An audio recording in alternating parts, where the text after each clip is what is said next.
Welcome to another edition of Yacht Life Chronicles, where we better together than separated. I wanted to talk to you guys today about a few things. Number one, and I'm sure you can understand that this is an informative channel, so I'm going to always inform you guys about the latest loans, grants, and whatever, so that it can benefit you and your program or whatever you're doing as far as pushing your agenda. I want you to know that make sure you get you a business. Make sure you get you an LLC. Make sure you get you an EIN number. And once you get that, um, and once it's been open for at least a year, then you can file you some taxes, get your tax returns in, just write everything off. You're not looking for no money back because as entrepreneurs, we get our money through the lenders. As long as you file your taxes and the lenders can see that you have a legitimate business, when they go through the IRS, see that you didn't file your taxes, they see that you have a legitimate business, and then they can, you know, help you out with the different loans that you're trying to get. But as entrepreneurs, you don't get your money through the taxes. You get your money through the lenders. You file your taxes, write everything off, and you go out and you apply for your loan through the lenders and get these grants. And that's where you get your money from to take care of your business. So make sure you guys get you a LLC, EIN number. It's very important because you need it has to be open for at least a year, so you can file taxes or what that next year, and I'm gonna bring my partner on that's gonna teach y'all a little bit more about the taxes, these grants, credit, things of that nature. Carolyn Moore with New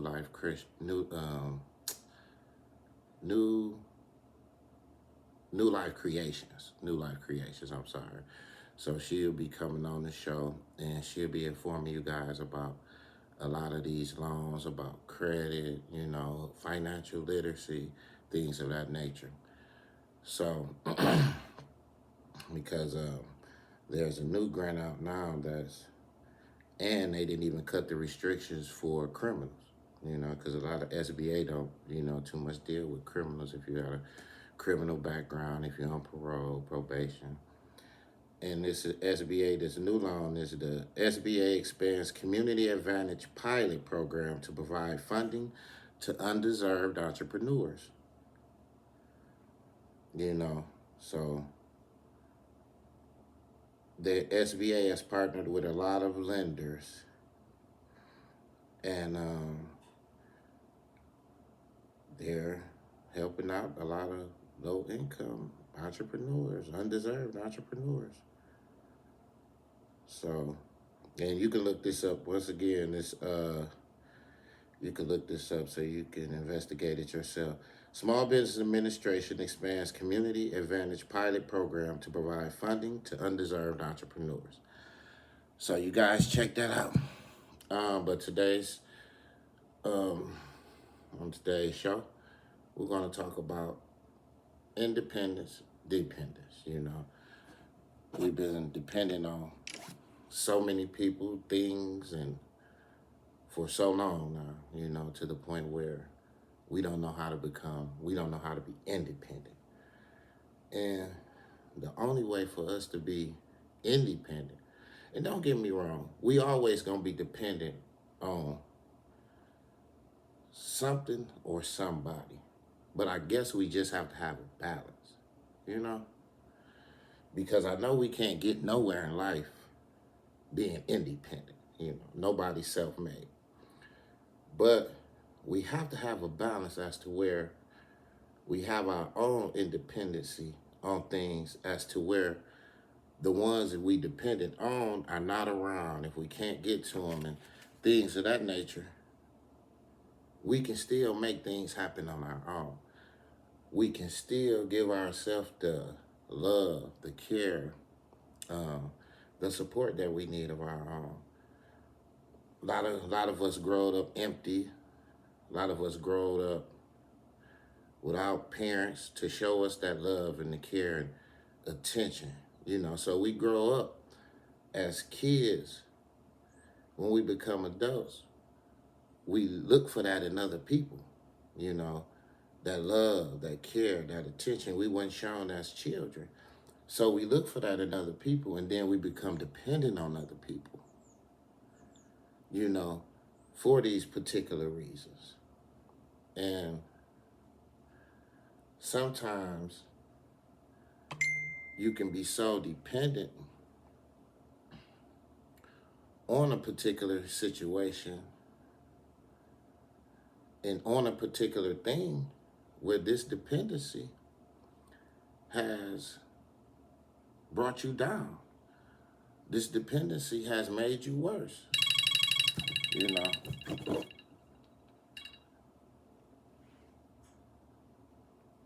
This dependency has made you worse, So in life right now, we have to learn how to be independent, have a balance on our independency, our autonomy. And I know it's hard to block out the voids of what you didn't receive as a child, the voids of the care, the love, the attention that you didn't receive growing up. And you see this and see a lot of other people getting it, but you're not receiving it. So you go out in the world and you seek it through other people, And what happens is you develop what's called a dependent personality disorder, because now you're dependent on everybody else for what you can't give yourself. You want to be able to give yourself love, care, attention, peace, tranquility. But if you're running around trying to find that in everybody else, then you have no center within yourself to stand on. You have no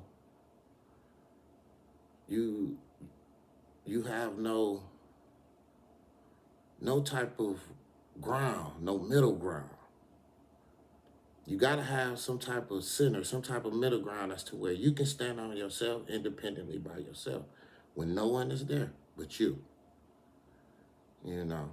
So we're going to go into I love literature. And if anybody want to read it, The Road Less Traveled by Scott Peck.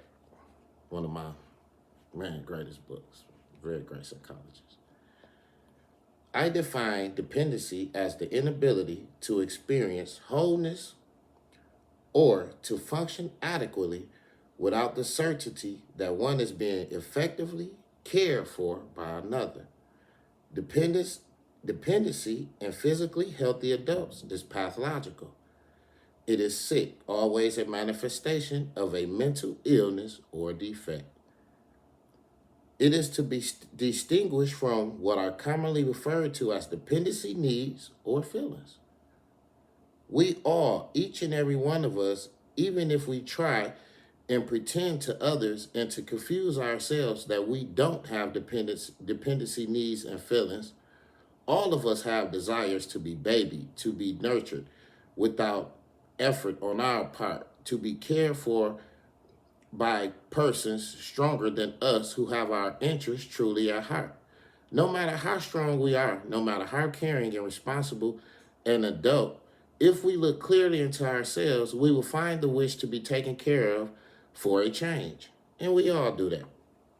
All of us find the desire to be taken care of, to be nurtured, to be pacified. We as men, we want our women to treat us like our mother did. You know what I'm saying? We want to be pampered. We want to be, kissed. We want to be we want meals made. We want our towels laid out when we take a shower. And we like to be pampered. You know what I'm saying? We look for this care and we look for this love in our partner. As far as women, a lot of women, women are emotional, women sensitive. You know what I'm saying? You have to hold them. You have to cry with them. You have to sympathize with them. You know what I'm saying? You have to show them that you care, you know? And so all of us have that desire to be baby, to be loved, to be cared for. You know, it's just a sensitive feeling inside of all of us, you know, that needs to be filled. Especially I mean, I'm sure everybody is feeling a little emptiness now, you know what I'm saying, with the pandemic, you know, losing loved ones, everybody done lost loved ones. And everybody feel a little emptiness. Everybody feel a little void. You know, everybody need a little care. Everybody need to be nurtured. Everybody need a little babying every now and then, you know, in the era that we in, you know. But you can't become too dependent on it. But we're going to go a little further and I'm explaining.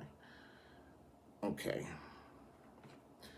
No matter how strong we are, no matter how caring and responsible an adult, if we look clearly into ourselves, we will find and wish to be taken care of for a change. Each of us, no matter how old and mature, looks for and would like to have in his or her life a satisfying mother and father figure. But for most of us, these desires or feelings do not rule our lives. For the strong, these emotions and desires don't rule our lives, you know, because we know we can't become too dependent on that. Because if we become too dependent on something and that something is taken away from us, then what happens is we fall. Because we don't have that tree of dependence there to hold us up. So when that tree of dependence is gone, we fall because we don't have our own independence. Let's keep going. Okay, but for the most of us, these desires or feelings do not rule our lives. They are not the predominant theme of our existence. And they can't be. Because it makes you weak. You know, it emasculates who you are. Makes you decrepit.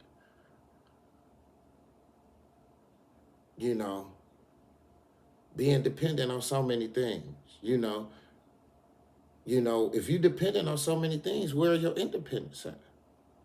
You got to be independent somewhere in life, you know? Okay. When they do not rule our lives and dictate the quality of our existence, then we have something more than just dependency needs or feelings. We are dependent, you know? And that's the whole thing, is that we just want to be dependent. We want to have a balance between our independence and our dependency. Because like I say, we always going to be dependent on someone, you know. We dependent on someone to be on time for work, to make this machine operate properly. We making sure, you know, we dependent on someone to maybe borrow some money from. You know what I'm saying? Because times are bad for us. So I want us to always be dealing in reality, you know, but I want us to have our own independence as well, you know. So we must have a balance between dependence and independence, you know. Specifically, one whose life is ruled and dictated by dependency needs suffers from a psychiatric disorder to which we ascribe the diagnostic name passive dependent personality disorder. It is perhaps the most common of all psychiatric disorders. People with this disorder, passive dependent people, are so busy seeking to be loved that they have no energy left to love. You have only so much time and so much energy, and you can't place it into the wrong things.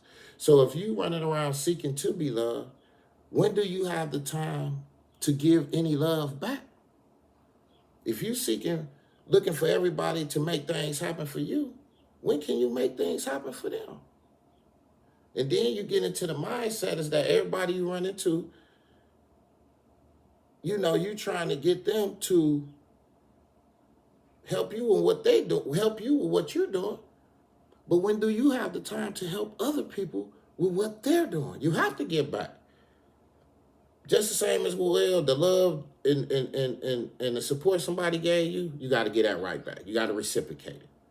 You know, you just can't take it and run off and build your own shit. Next thing you can't do that. You know what I'm saying? You got to reciprocate the love and the support back. You know, you can't be a parasite on people. You know, with a passive dependent personality disorder.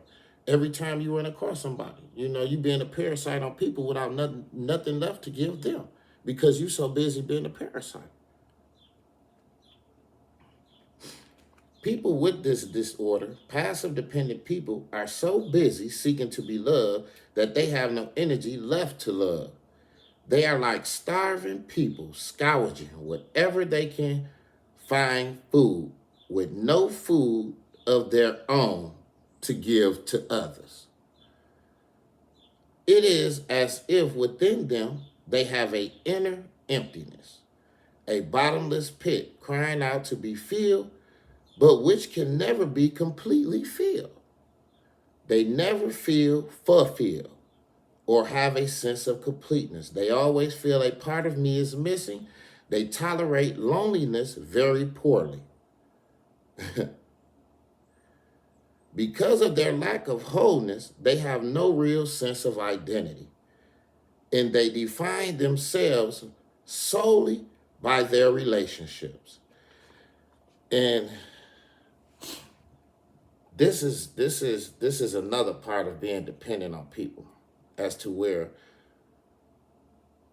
we only identify ourselves with what we dependent on.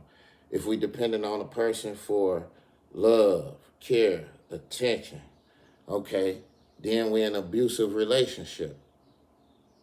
Because this person has showed us the love, care, and attention that we never seen. But same sense, this person taking us through hell. So then we get in these Machiavellian situations. You know, and I ain't just speaking about, you know, I'm speaking in general too, with friendships, relationships, situationships, all that, just dealing with people. You know, that person end up being a tyrant on our life because we depending on this person looking for some type of identity. Whether it's fame, fortune, having an identity with this person in the relationship because they can support us the way we need to because we're not independent enough to support ourselves. We depending on this person because this person has we don't have nowhere to stay, so we staying with our partner. We don't have no car, so we with this partner because we have a car, and this person because this person can support us and things of this nature. But we never have enough we never giving anything back. We just being a parasite. You know, because we squandering a lot of energy getting everybody else to get us what we need, but we not giving back when we should give back.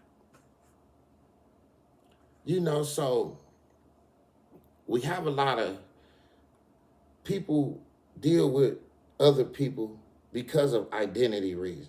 You know, a lot of people don't have an identity if they not with a certain person. A lot of people give people an identity, you know. So when a person don't have that identity, a lot of people don't know what direction to go, how to handle life, and they become dependent on others because they never found out how to become independent,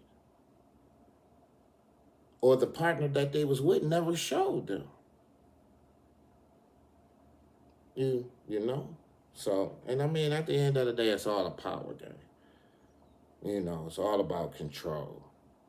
You know, and if you don't see that, if you don't recognize that, then I don't know what world you're living in. You know what I'm saying? Sometimes a person just like to have power and control over you. You can't let a person have that power and control over you as long as you got your own independence. But as long as if you're dependent on somebody for something, of course, person gonna have that power and control over you because you're dependent on them for something.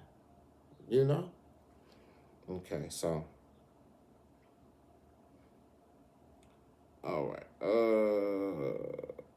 Because of their lack of wholeness, they have no real sense of identity and they define themselves solely by their relationships. A 30-year-old punch press operator, extremely depressed, came to see me 3 days after his wife had left him, taking their two children. She said she had threatened to leave him 3 times before, complaining of his total lack of attention to her and the children. Each time he had pleaded with her to remain and he had promised to change, but his change had never lasted more than a day. And this time she had carried out a threat. He had not slept for 2 days, for 2 nights, was trembling with anxiety, had tears streaming down his face, and was seriously contemplating suicide.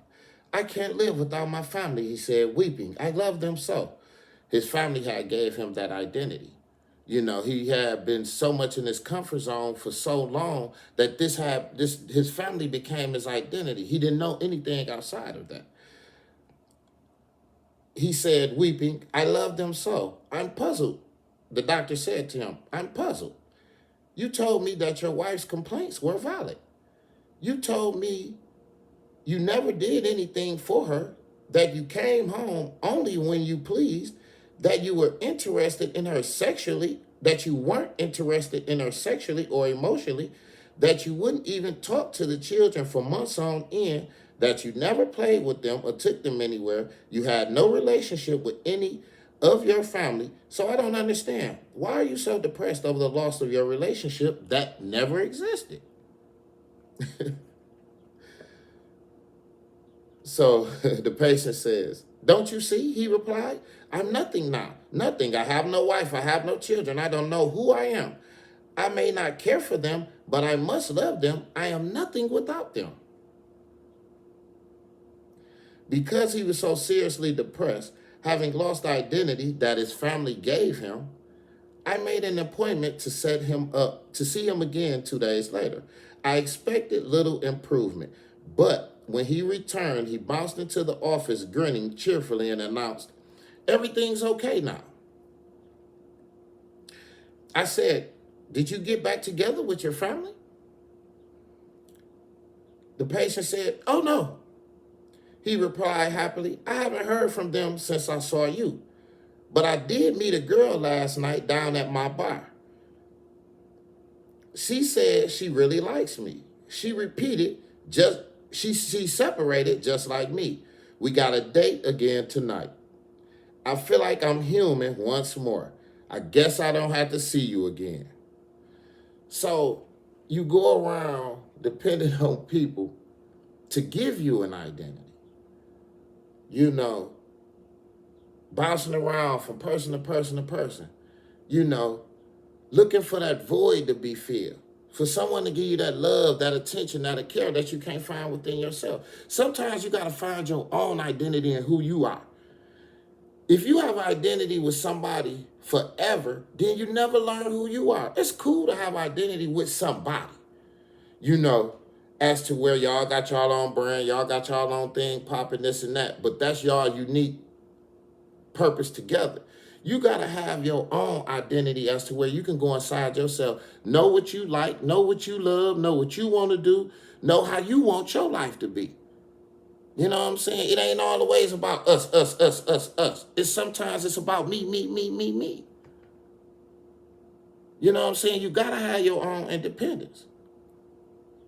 Because if you don't have your own independence, you will never know what it feels like to be just uniquely you.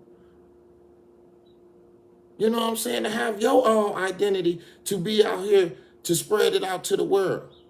You know, to develop your own audience. And whatever it is you like to do.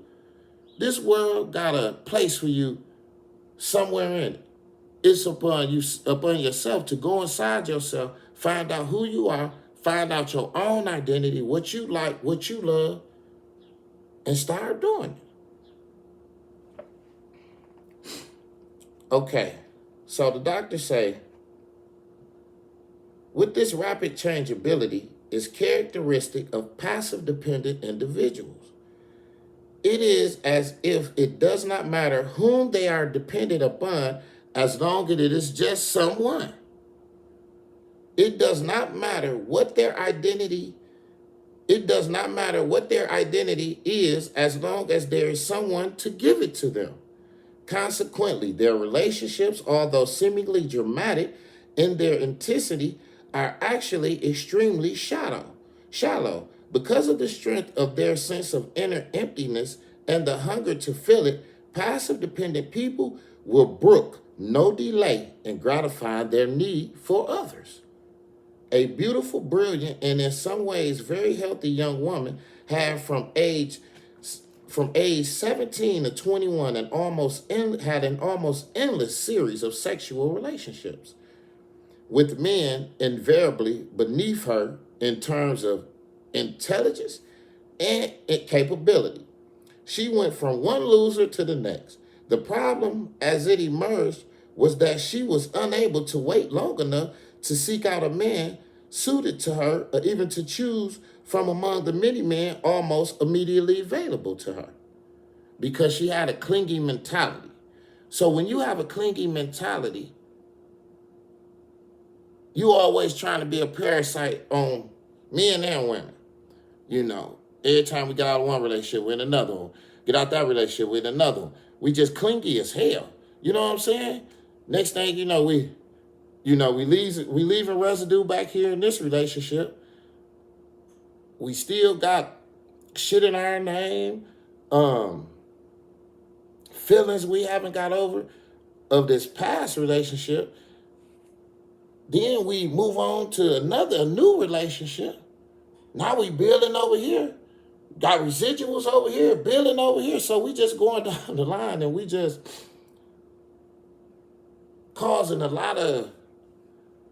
occupying a lot of our time with our emotional dependency, when we never get in time to find out who we are, getting to know our independent self, because we always trying to suck the life out of somebody else. So if we always trying to suck the life out of somebody else to get what we need, then how can we ever be independent? You know, where the time come in where we can learn, we can teach ourselves, we can start thinking different, we can start putting new information inside our mind. You know, a lot of the information that we got in our mind is stale. We have to put new information inside our mind to help us grow in this new era. If we ain't putting no new information in, nothing new is going to come out. We got to put new shit in there, you know. All right.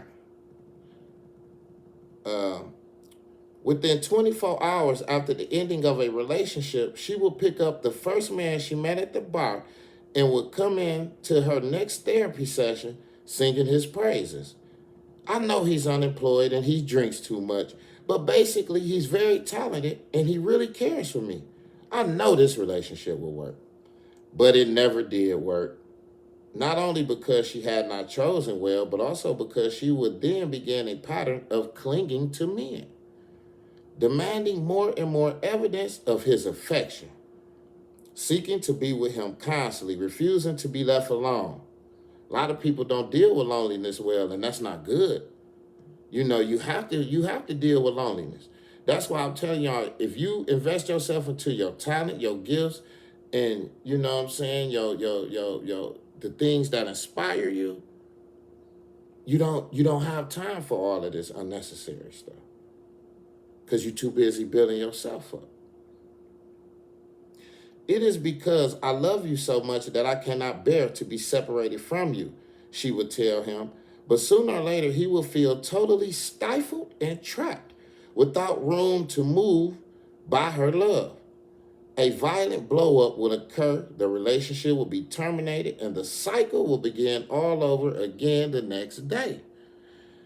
Nobody wants to be clouded. Nobody wants to be up under their partner 24/7. Because what happens is that I'm eventually get tired of you. You know what I'm saying? I need you to be doing your thing while I'm doing my thing. You know what I'm saying? I don't need to be up under a person 24/7.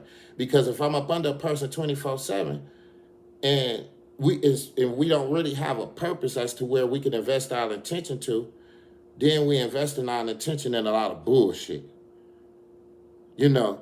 So I like to spend time, but you still have to spend time with yourself. And like I say, building your own self up, building your own identity outside of your relationship. You know, this is how you make yourself much stronger. This is how you make yourself much wiser. This is how you build yourself up to be an entrepreneur. You know, so at the end of the day, have your own independence outside your relationship, have your own independence outside your friendships and your situationships, and whatever the case may be. You know. All right. The woman was able to break the cycle only after 3 days of therapy, during which she came to appreciate her own intelligence and assets, to identify her emptiness and hunger and distinguish it from genuine love, to realize how her hunger was driving her to initiate and cling to relationships that were detrimental to her, and to accept the necessity for the strictest kind of discipline over her hunger if she was to capitalize on her assets. You got to implement some discipline in there. You know, you study going around being dependent on things that's not meaning you well. And we so dependent on them as to where they become Machiavellian in our life. It's abuse some type of way. We being mistreated, misguided. You know, we want the right support. We want to be around the right people. And a lot of people use influence. They will use their control to worsen your life. If you're not paying attention, if you don't have your own independence and your own identity to see that.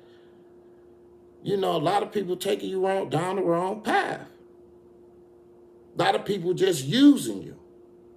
A lot of people just misusing you. You know, so just make sure you learn during the time. So whenever you walk away from this situation, you learn as much as you can. Now you can take that and you can apply it to life in some type of way as far as your own identity is concerned. You know, so. All right. In the diagnosis, the word passive is used in conjunction with the word dependent because these individuals concern themselves with what others can do for them to the exclusion of what they can do for themselves. Once working with a group of 5 sequel patients, all passive dependent people, I asked them to speak of their goals in terms of what life situations they wanted to find themselves in the next 5 years. In one way or another, each of them replied, I want to be married. I want to be married to someone who really cares for me.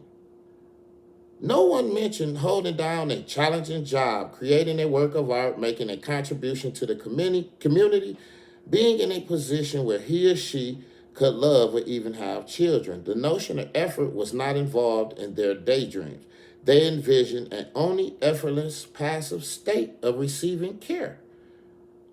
I told them, as I tell many others, if being loved is your goal, you will fail to achieve it. The only way to be assured of being loved is to be a person worthy of love. And you cannot be a person worthy of love when your primary goal in life is to passively be loved. This is not to say that passive dependent people never do things for others, but their motive in doing things is to cement the attachment of others to them so as to assure their own care. So they doing it with an ulterior motive. Here it is. You got passive dependent people that's dependent upon you, and the reason they do things for you is because of the love and the care and the support that you're going to give them. But once you deny them that, then you will understand that they never really cared or they never loved you anyway. Because as soon as you snatch that away, it's a problem. So then you start to realize this ain't my friend. This ain't genuine love. You know, This is all about what I can do for this person. This person only doing this for me because they know they're going to get something back in return. They ain't doing it out of genuine love. And that's how things is now in the world.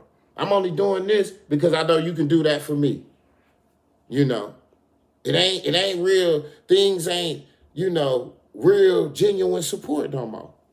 It's ulterior motive behind it. I'm doing this so down the line I can get that. Okay. This is not to say that passive people never do things for others, but their motive in doing things is to cement the attachment of others to them so as to assure their own care. And when the possibility of care from another is not directly involved, they do have great difficulty in doing things.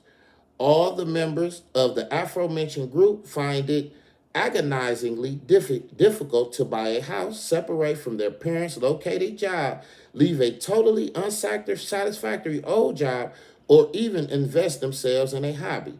In marriage, there is normally a differentiation of the roles of the two spouses, a normally efficient division of labor between them.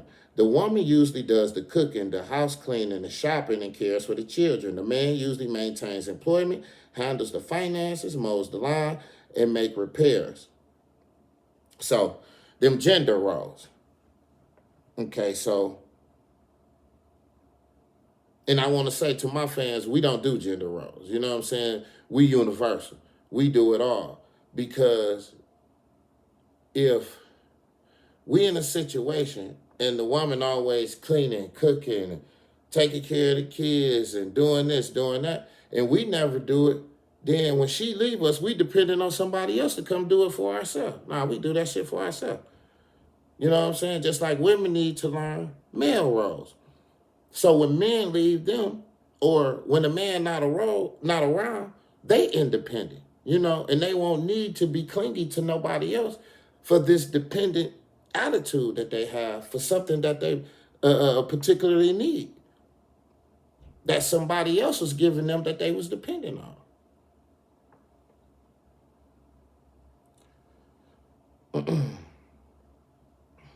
All right. Healthy couples instinctively will switch roles from time to time. The man may cook a meal now and then, spend one day a week with the children, clean the house to surprise his wife. The woman may get a part-time job, mow the lawn on her husband's birthday, or take over the checking account and bill paying for a year. The couple may often think of this role switching as a kind of play that adds spice and variety to their marriage. It is this, but perhaps more important, even if it is done unconsciously, it is a process that diminishes their mutual dependence because they become independent, because they know how to take on each other's roles when they're not there. When one is gone, I know how to do her job. When he gone, I know how to do his job, So we have to teach ourselves to be independent, even when we at our jobs, when we around people. We have to learn, because when we learn, we get paid for what we know, and we pay others for what we don't know. So the more information we put up here, the more information that we can capitalize off of, in some type of way for our own financial benefits, So the more information we obtain, the more we'll be able to capitalize off of it, and hopefully, find our own financial freedom with knowledge one day. Information. All right. It is a sense each spouse is training himself or herself for survival in the event of the loss of the other.